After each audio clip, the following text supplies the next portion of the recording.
Bharatiya Janata party की सहयोगी party ही लुटिया डबो देगी। वो उनका मतदान नहीं करवाएंगे।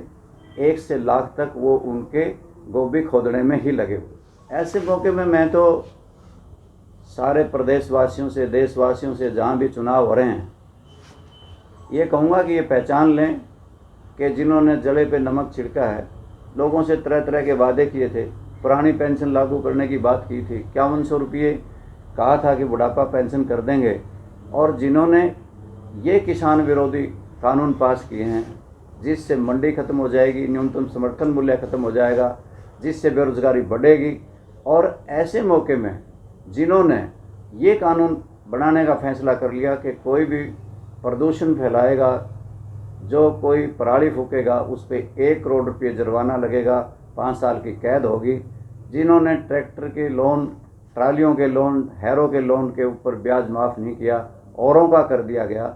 इतना डिस्क्रिमिनेशन, इतना भेदभाव किसानों के साथ किया गया, व्यापारी का व्यापार ठप कर दिया, जिन्होंने बेरोजगारी को बढ़ाने का काम किया। ऐसे लोगों को पहचान करके मतदान करें। और हरियाणा प्रदेश में ऐसे माहौल में, जो विशेष तौर से आपने पूछा है कि बड़ौदा का चुनाव हो रहा है, मैं समझता हूँ वहाँ से परिणाम उनको कुछ सबक सिखाएंगे। साफ साफ है, ये सारे काम तो बीजेपी ने किए हैं। नहीं, सहयोगी पार्टी है सर, देवीलाल परिवार मैं ये मान के चलता हूँ कि जो गठबंधन की सरकार है, वहाँ पे जो सहयोगी पार्टी है, भारतीय जनता पार्टी की सहयोगी पार्टी ही लुटिया डबो देगी। वो उनका मतदान नहीं करवाएंगे। 1 से लाख तक वो उनके गोभी खोदने में ही लगे हुए। देश की सरकार ने जो वायु गुणवत्ता प्रबंधन आयोग बनाने का फैसला किया है, उससे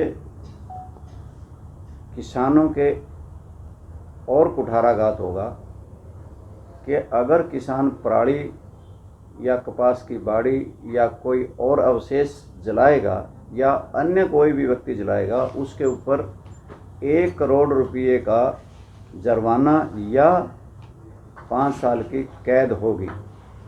इससे साफ झलकता है कि हरियाणा प्रदेश का ज़्यादा से ज़्यादा हिस्सा एनसीआर में आता है।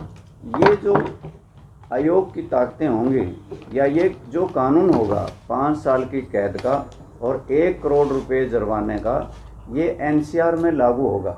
और हरियाणा प्रदेश के 13 ज़िले और 57% भूभाग एनसीआर में आता है।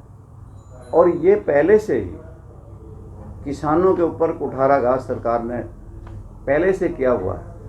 काले कानून पास किए हैं कि इस देश के अंदर स्वामीनाथन आयोग की रिपोर्ट की बड़ी इंतजार थी कि किसानों की स्वामीनाथन आयोग की रिपोर्ट लागू होगी। 3 इस प्रकार के कानून बनाए केंद्र सरकार ने, जिसकी वजह से न्यूनतम समर्थन मूल्य मिलना तो बहुत दूर की बात, बल्कि आने वाले समय में न्यूनतम समर्थन मूल्य ख़त्म करने की साजिश रची गई है और सरकारें इससे पीछा छुटवाना चाहती हैं।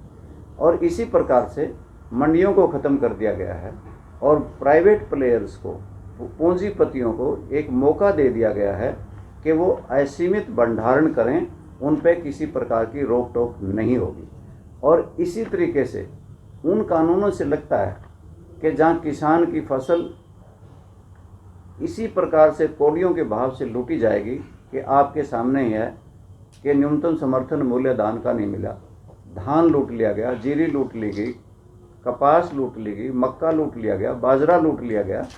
ये सब किसानों के साथ धोखा है कि न्यूनतम समर्थन मूल्य किस प्रकार से बरसों से किसानों को सबजबाग दिखाते रहे और उनके जले के ऊपर नमक छिड़कते रहे, ये कह करके कि किसान का एक एक दाना खरीदेंगे और न्यूनतम समर्थन मूल्य देंगे। हर किसान के साथ जो बनी है कि 7-7, 8-8 दिन तक लगातार मंडियों में पड़े रहे और उसके बावजूद कि औने पौने दामों पर अपनी फसल को बेच के गए और उसकी भी अभी तक अदायगी नहीं हुई। अभी जिस प्रकार से ये बिल कानून का रूप लेकर के आए हैं, उनसे व्यापारी ख़त्म हो जाएंगे, मंडी ख़त्म हो जाएगी। इसमें साफ झलकता है कि खेती और मजदूर भी ख़त्म हो जाएंगे। इससे बेरोज़गारी बढ़ेगी। हरियाणा प्रदेश में अभी शीर्ष स्थान बनाए हुए हैं बेरोज़गारी में, 6% की बेरोजगारी दर हरियाणा प्रदेश में है और हम भारतवर्ष में प्रथम स्थान पे हैं। आज हरियाणा प्रदेश ईज ऑफ डूइंग बिजनेस में 16वें स्थान पर है। पहले 3वें स्थान पर था, तीसरे स्थान पर था और वो लुढ़क करके 16वें स्थान पे चला गया। आत्महत्याओं में, बेबसी में की गई आत्महत्याओं में हरियाणा प्रदेश आज प्रथम स्थान पे है। 14.5% वार्षिक दर है, जबकि इस देश की 4.5% है। हम हरियाणा वासी अपने आप को संपन्न कहते हैं, वहाँ बेबसी में कितने लोग आत्महत्याएं करते हैं। इसी प्रकार से जो हरियाणा प्रदेश की सरकार ने इन कानूनों से भी हट करके हरियाणा प्रदेश के हरियाणा कृषि उत्पादन विपणन संशोधन 2020 में ये बात साफ कर दी कि जिस प्रकार से कोई भी प्राइवेट व्यक्ति, प्राइवेट प्लेयर, कोई भी कंपनी जिस प्रकार से कोई भी कॉलोनी काट सकती है, हरियाणा प्रदेश में इस संशोधन में ये बात कही गई है कि कोई भी कंपनी, कोई भी व्यवसायी अपनी मार्केट काट सकता है, अपनी मंडी काट सकता है और वो लगता है कि अपने हिसाब से किसानों से कोई ना कोई उनसे अदायगी लेंगे, कोई ना कोई किसी प्रकार से उनसे वसूल करेंगे। इन सारे कानूनों के से भी ऊपर बढ़ करके अब एक और नया कानून थोप दिया कि अगर कोई भी पर्यावरण को दूषित करेगा, पराली जलाएगा या इसी प्रकार से कपास का अवशेष को जलाएगा या किसी प्रकार के और अवशेष को जलाएगा, उसको 5 साल की कैद होगी और 1 करोड़ रुपये जुर्माना लगेगा। और अभी आज और वित्त मंत्रालय की तरफ से ये बात स्पष्ट कर दी गई कि जिस प्रकार से कोरोना काल में सबके EMI रोके गए थे और बहुत से, चाहे वो MSME था, चाहे कोई और था, चाहे किसी ने होम लोन लिया हुआ था, उन सब का ब्याज माफ़ किया गया। परंतु किसान के ट्रैक्टर, ट्राली और एग्रीकल्चर इम्प्लीमेंट्स पे कोई किसी प्रकार का ब्याज माफ़ नहीं होगा। इससे साफ झलकता है कि सरकार किसानों के खिलाफ निर्णय ले रही है, जिसकी वजह से आज किसान हताश, निराश है, दुखी है, पीड़ित है और ऐसे माहौल में वो आत्महत्याएं करने के लिए मजबूर है। प्रचार में नहीं आया, आपके माध्यम से पता लगा। सरकार ने की तरफ से पेश हुए तुषार मेहता जी ने सुप्रीम कोर्ट में ये कहा है कि हम जल्दी ही एक कानून बनाने जा रहे हैं। सुप्रीम कोर्ट ने एक रिटायर्ड जस्टिस की अगुवाई में एक कमेटी बना दी थी, जिसको निरस्त करने के लिए सरकार ने ये कहा कि हम जल्दी ही भारतवर्ष में वायु गुणवत्ता प्रबंधन आयोग बनाने जा रहे हैं।